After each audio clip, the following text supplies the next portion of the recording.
My name is Alex Cartledge, and I will be attending the University of San Diego. My name is Adley Weems, and I will be attending the University of Mississippi.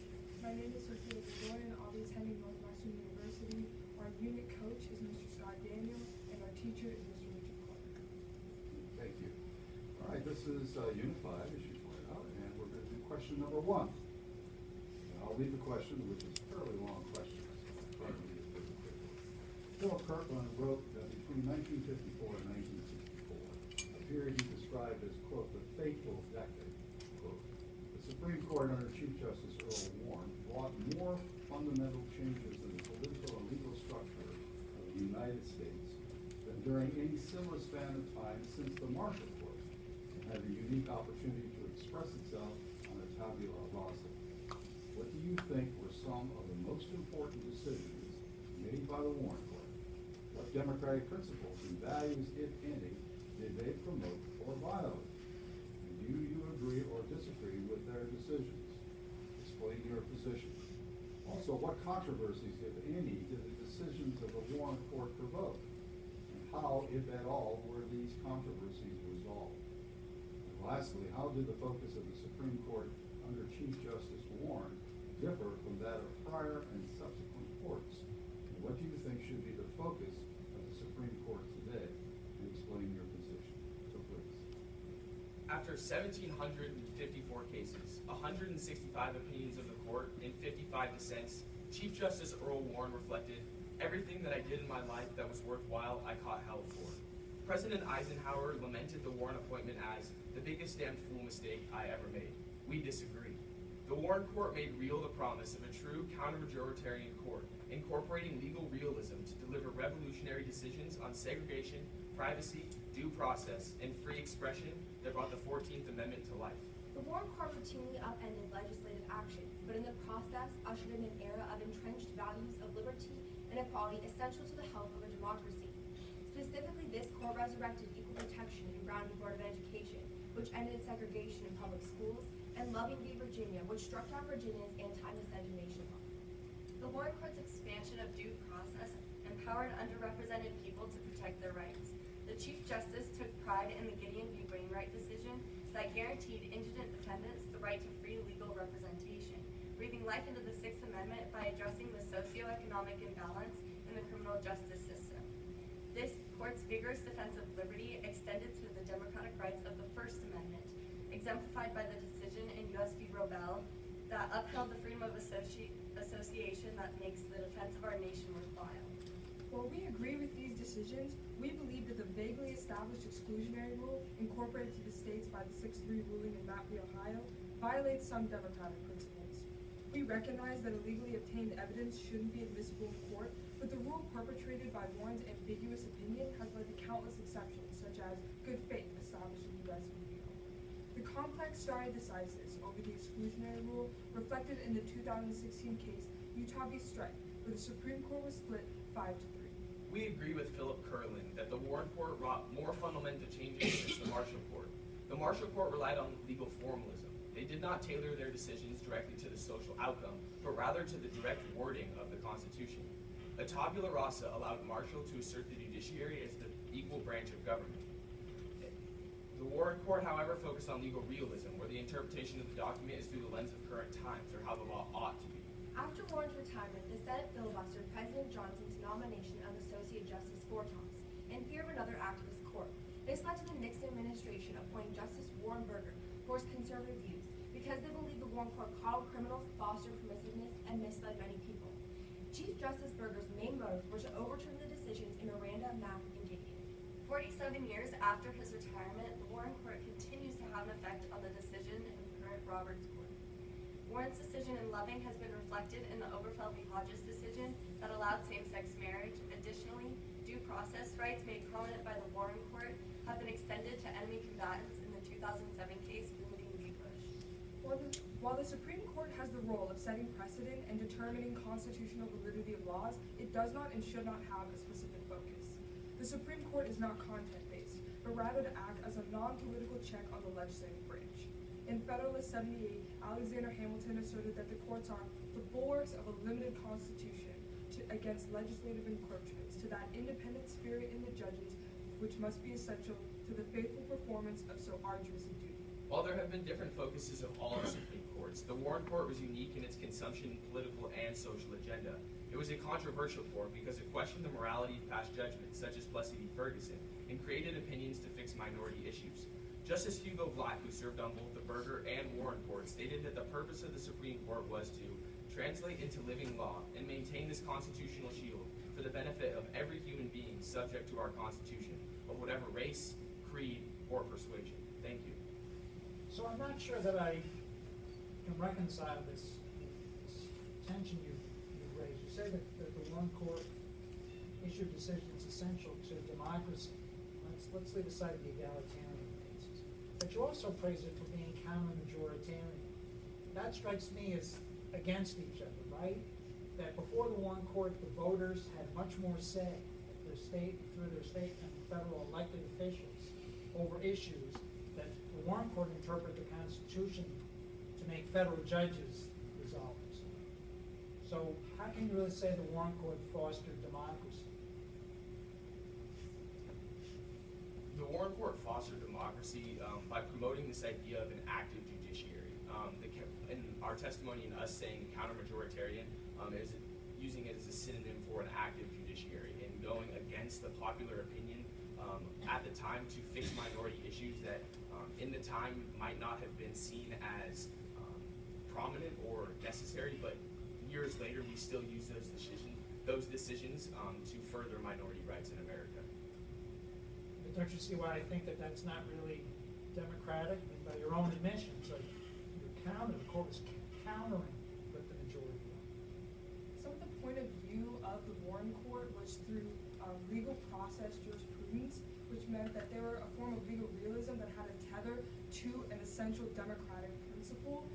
Any decision that they made, they aimed to have it traced back to some democratic decision or something that was made democratically, such as even the Constitution or something created by the legislative branch. Is that democratic limited just strictly to the federal level, but the democratic situation is relative to the state legislatures that determine how they want to run their states? Well, in the case Cooper v. Aaron, they actually struck down on states that were not abiding by the decision in Brown v. Board of Education, and in this way they made the Supreme Court the final arbiter, and they asserted that their dominance over state courts in terms of precedent. So in fact, your statement of active judiciary is almost put in a quasi-legislative position. A quasi-legislative position because of the idea that the legislative branch was failing to act on these minority issues, and the Warren Court acted in an active manner to solve these social issues that went in tandem with the political movement inside the United States. As we can see throughout history, political movements have in tandem with them social movements, and the Warren Court sought to solve the social issues and the political issues using adversarial legalism. So instead of being a neutral court, I mean, is that the role of the Supreme Court, is to be a neutral party and not be overran by passion or emotion? Arguably, the Supreme Court, while it is supposed to be neutral as described in Federal 78 by Alexander Hamilton, the Supreme Court chooses which cases it takes.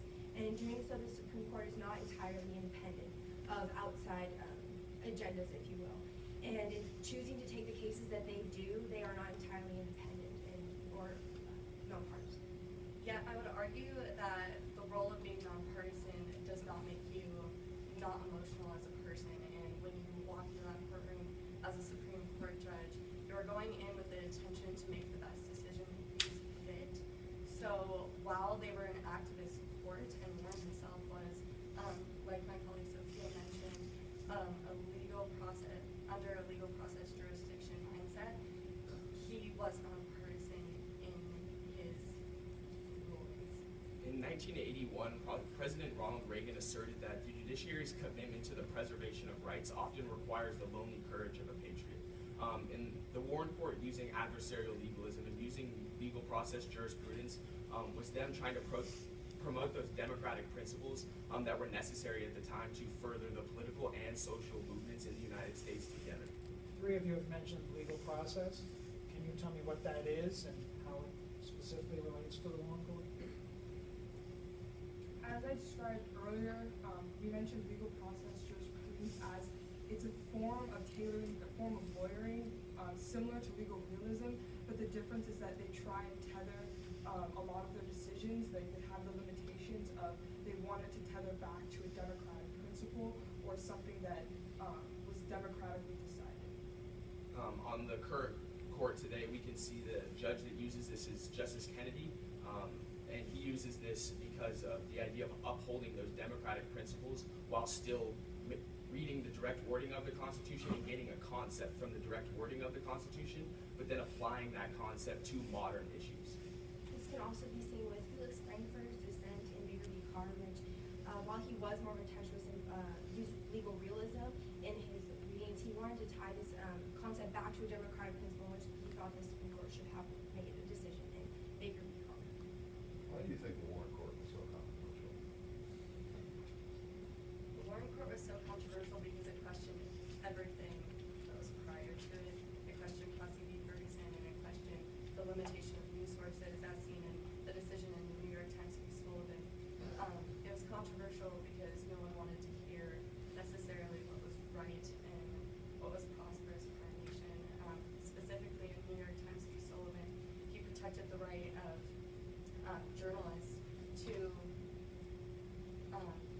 disperse information that they believed was fair while not being sued for libel if it wasn't actual. Additionally, the Warren. Thank you very much.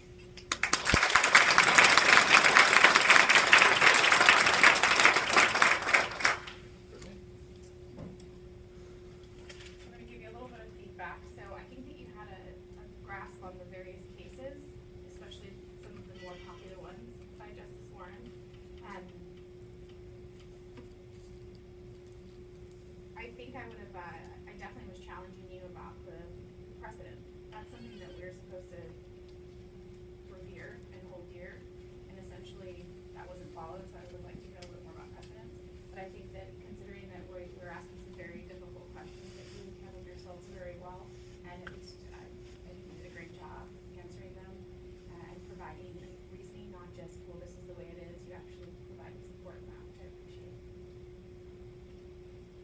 Well, I thought you all contributed very nicely to the presentation, and you talked about how certain of the cases that were decided by the Warren Court led to further developments, either expansions or limitations in subsequent Supreme Court.